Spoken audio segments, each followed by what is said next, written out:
Praise the lord. దేవుని యొక్క నామాన్ని బట్టి కొన్ని దినాలుగా మనం దేవుని యొక్క పరిచర్లో వెనకబడి ఉన్నాం. ఈ యొక్క దినంలో మనము దేవుని యొక్క నిర్మాణం ప్రకారం ప్రతి దిన వాగ్దానాన్ని మరలా దేవుని కృపతో మీ వద్దకు రావడం జరిగింది.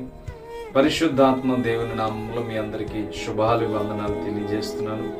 ఈ దిన వాగ్దానం మనం చూసినట్లయితే పరలోకమందున్న దేవుని చిత్త ప్రకారం నెరవేర్చుటలో మనము ఎంత అభివృద్ధి కలిగి ఉంటే, ఆయన ఇష్టముకు మనము ఆశ కొని ఉంటే, ఆయన జీవితముకు మనము సాదృశ్యంగా బ్రతికితే తప్పకుండా దేవుడు మనల్ని ఒక రీతిగా ఆశీర్వదిస్తాడు. అయితే ఈ యొక్క దినాన్ని బట్టి మనం వాగ్దానం చూసినట్లయితే ద్వితీయోపదేశకాండం 28వ అధ్యాయం 12వ వచనంలో ఈ యొక్క వాక్యం ఈ విధంగా వివరిస్తుంది. యెహోవా ఈ దేశం మీద వర్షము దాని కాలమందు కురిపించుటకును, నీవు చేయు కార్యమంతటిని ఆశీర్వదించుటకును, ఆకాశమును తన మంచి ధనానిధిని తెరుచుటకును, నీవు అనేక జనములకు అప్పిచ్చదవు గాని అప్పు చేయవని దేవుని వాక్యాన్ని మనం చూడగలుగుతున్నాం.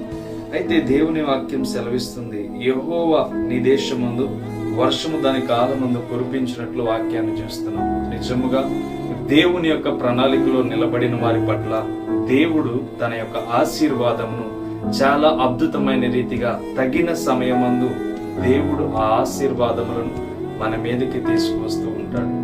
అయితే తగిన కాలమును బట్టి ఆశీర్వాదం మనం పొందుకోవాలి అని ఆలోచన చేస్తే తప్పకుండా మన జీవితాల్లో దేవుని యొక్క కార్యాలకు మనం లోబడి ఉండాలి. దేవుని యొక్క విషయాలకు మనము లోబడి ఉండాలి. దేవుని యొక్క ఉద్దేశాలకు లోబడి ఉండాలి.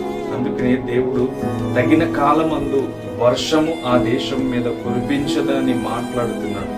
అంటే దేవుని యొక్క ఆశీర్వాదం ఎంత బహుమానమైందో ఆలోచన చేయండి. తప్పకుండా దేవుడు మన కొరకు ఏదో మేలును దాచి ఉంచుంటాడు.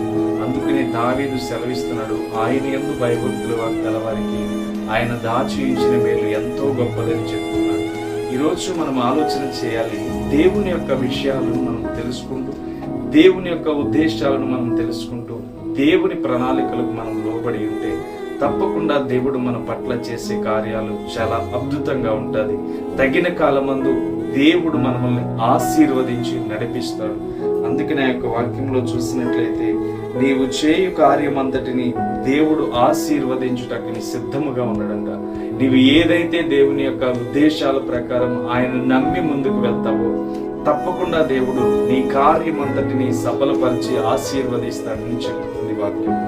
ఈరోజు మన పరిస్థితులను కూడా మనం చేయవలసింది ఏంటంటే, దేవుడు మన కార్యములు చేస్తున్నాడంటే తప్పకుండా మనము కూడా ఆయన కార్యాలను చేయడానికి ఇష్టపడాలి.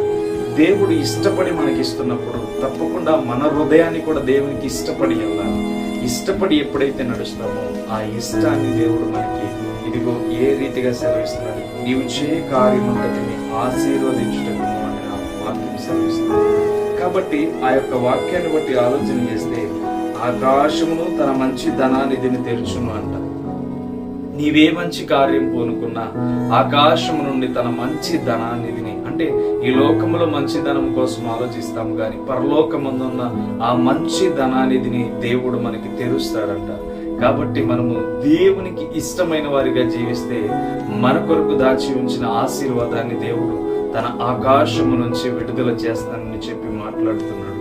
మన జీవితంలో కూడా దేవుణ్ణి నమ్మి ముందుకు వెళ్తే తప్పకుండా తను దాచి ఉంచిన ధనానిధి ఎంతో ఆశీర్వాదకరంగా ఉంటుంది, ఎంతో అద్భుతంగా ఉంటుంది, ఎంతో ఘనముగా ఉంటుంది, ఎంతో బలమైనదిగా ఉంటుంది. కాబట్టి మనం ప్రతిదినం వాగ్దానంలో చేయవలసింది దేవుడు చెప్తున్న లాస్ట్ మాట, నీవు అనేక జనములకు అప్పిచ్చదవు గాని అప్పు చేయవని మాట్లాడుతున్నాడు. నిన్ను గొప్పవానిగా దేవుడు ఉంచుతానంటున్నాడు కానీ ఏ మాత్రము నిన్ను బాధ పెట్టేవానిగా ఉంచుతానని దేవుని వాక్యం సెలవిస్తలేదు. అందుకని నీవు చేయవలసింది దేవుని యొక్క విషయంలో దేవుని యొక్క అభివృద్ధిని ఎలా నీవు పొందుకోవాలి. దేవుడు నన్ను అనేక జనములకు అప్పిచ్చే విధంగా మారుస్తానంటున్నాడంటే దేవుని యొక్క ఇష్టాన్ని నేను తెలుసుకుని బ్రతకాలని నీ హృదయం త్వరపడితే తప్పకుండా నీవు ఆశీర్వాదంలోనికి వెళ్తావు. దేవుడి ఈ కొద్ది మాటలు దీవించి ఆశీర్వదించిన గాక. దేవుడి నీకు దాచి ఇచ్చిన మీరు ఎంతో గొప్పది కనుక చిన్న ప్రార్థన. పరిశుద్ధుడా, ప్రేమమూర్తి, నీకు స్తోత్రాలు. నీ కృప చేత ప్రభా ఈ యొక్క వాగ్దానం ద్వితీయోపదేశకాండం 28 ప్రభా రాయబడిన లేఖనాల ప్రకారం నీ కృపతో నీ బిడ్డల్ని 12వ వచనం ద్వారా మాట్లాడిన విధానాన్ని బట్టి నీ బిడ్డల్ని ఈ దిన వాగ్దానంలో బలపరచండి, శక్తి చేత నింపండి, నీ కృప చేత. నిన్ను నమ్మేవారిగా, నిన్ను సేవించేవారిగా, నీ పట్ల బాధ్యత గలవారిగా, నీవు దాచి ఉంచిన మేలు వైపు నడిచే విధంగా వీరందరినీ దీవించండి, ఆశీర్వదించండి. కృపతో నీవే భద్రపరిచి మేలుతో దీవించండి. యేసుక్రీస్తు నామమున అడిగి వేడుకొనుచున్నాం తండ్రి. ఆమేన్. దేవుడు మీ తోడు ఉండి ఆయన కృప నిరంతరము మీకు